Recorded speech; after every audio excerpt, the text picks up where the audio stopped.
Hey everyone, it's Erin Sorensen with Hail Varsity. I'm joined by Greg Smith, recruiting extraordinaire, also of Hail Varsity. I don't always say our last names, but in the two times I tried to intro this, I did. So, Greg, it's just a very formal Monday. How are you? That's fine. I'm doing very well.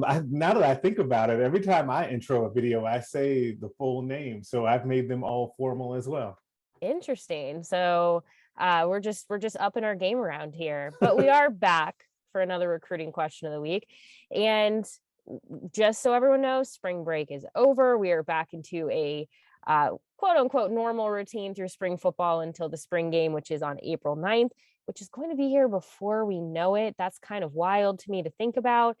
But in the meantime, recruiting marches on. And this week, Colin on Twitter had a question that we're tweaking just a little bit, but he was talking about the transfer portal and some of the top targets. Who is Nebraska looking at? Who does Nebraska have a chance with? But based on his question, it prompted a very specific question that others have sort of asked. Greg has had people bring up to him. So, Colin, we're taking your question and tweaking it just a little bit because other people have asked similar things.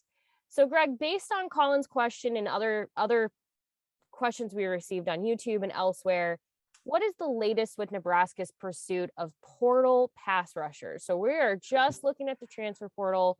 What is the latest? So I feel like if there were two positions throughout kind of this last 6 months or so that we could just narrow in on and just talk specifically about, it's been portal quarterbacks and portal pass rushers, right? Like those have been the big two. And in part because I feel like the transfer portal pass rusher additions has been something that we've been talking about now for a couple of years, in part because Nebraska has had such a tough time really generating consistent pass rush on the team. Like the defense has just had that element missing. And if you really look at kind of the steps that the defense has taken during the time that Scott Frost and Eric Chenander have been, with the program, they've taken good strides basically everywhere else.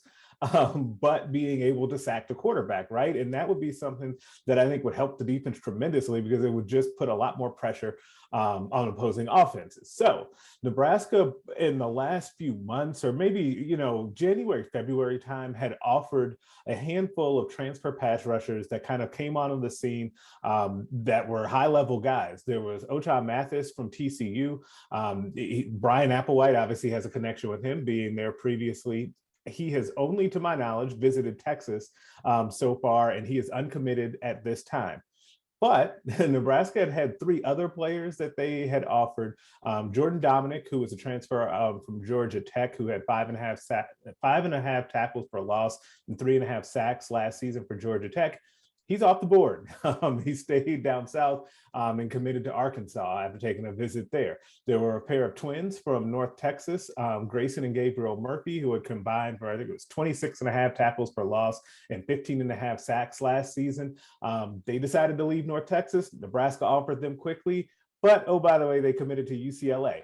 So I said to say that Nebraska does have kind of, irons in the fire with pass rushers, but they're just not making a lot of great headway at this point, because one of the things that I think that gets lost in the whole like portal talk and about guys being able to go and move elsewhere is that those guys can take visits, right? Like we have not seen a lot of movement when it comes to unofficial visits from these transfer portal pass rushers. And I think that when you start to see that, that's when we'll know that Nebraska has made some real headway.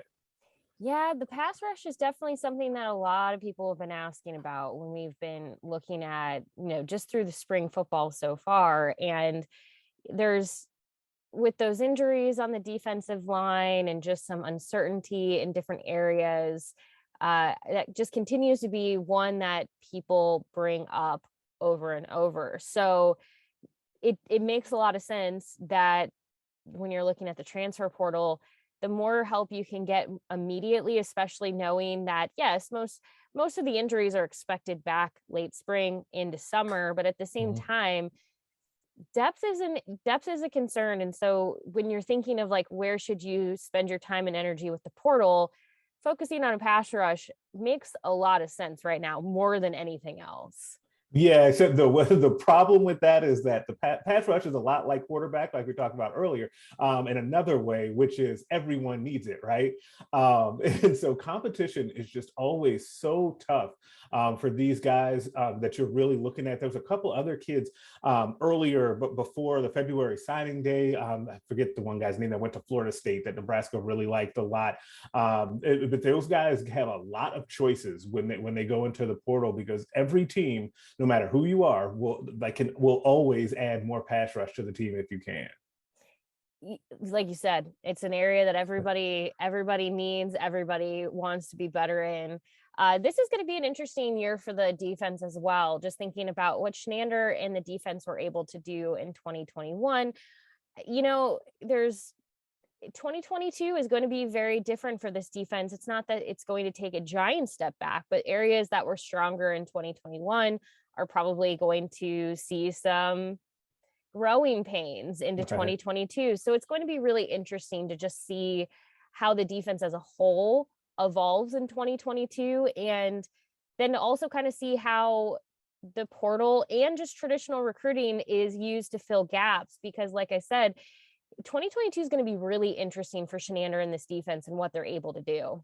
Yeah, absolutely. And I think that, it's funny as we kind of transition, you mentioned spring break being over, as we transition to the back half of spring football, I really think that we're going to be talking a lot more about the defense and kind of where they're going. There's been so much talk about the offense, and I think rightfully so because of all the change on that side of the ball. But I think the more you think about it, the more you kind of think, the defense has a lot of things a lot of players that they need to replace, like high level guys that are NFL caliber players that have to be replaced with some spots that don't have a lot of depth and a lot of unproven depth. I think we're going to be talking a lot about the defense in the coming weeks. I agree. And speaking of the NFL and what potential Nebraska hopefuls have ahead of them, Nebraska is hosting its pro day tomorrow, Tuesday. What's the date at this point? March 22nd. I have no idea what day it is. So Nebraska is hosting pro day March 22nd. That is tomorrow, Tuesday. And there's going to be some defensive players that it's going to be interesting to see what they are able to show off tomorrow, maybe what catches the eye of some scouts in attendance, and we'll see. It's going to be an interesting day, but that's also going to probably tell you what Nebraska is looking to replace, and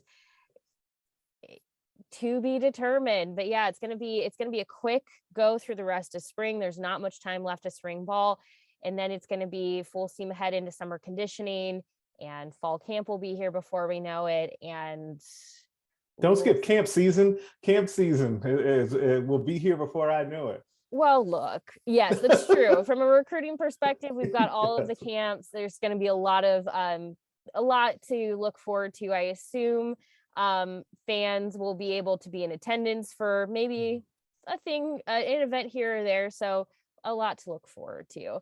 As always, Greg will have more on this particular topic in tonight's recruiting notebook, which goes live at 6 p.m. Central at hailvarsity.com. But go ahead and bookmark the recruiting notebook Sunday through Thursday. I almost said Monday through Thursday. Sunday through Thursday, 6 p.m. Central at hailvarsity.com. And you can go ahead and leave comments, questions in the comment section of this video, or you can tweet at Greg at GregSmithHV or at Hail Varsity on Twitter. We'd love to hear from you, take your questions, because oftentimes a lot of you are asking very similar questions or little offshoots of the same question. So it does help to know what's on your mind. So yeah, just kind of like this one, Greg was like, we had to do a little bit of a tweak on this question because you've gotten a lot of portal questions lately. Yeah, there's the portal interest is very high. Let's just say it that way. It's very high. A lot of portal talk. We'll probably be talking about the portal again soon. You can always go watch any of our previous videos as well if there's any topic that you want to go see if it's already been covered, but we'd still love to hear from you. Leave comments, questions below. Again, at Greg Smith HV or at Hail Varsity on Twitter. We will be back next Monday with even more recruiting content and throughout this upcoming week with just spring practice updates. So stick with us here at Hail Varsity. Make sure you like and subscribe our YouTube channel. Greg, thank you as always for your time. I appreciate it. Thank you.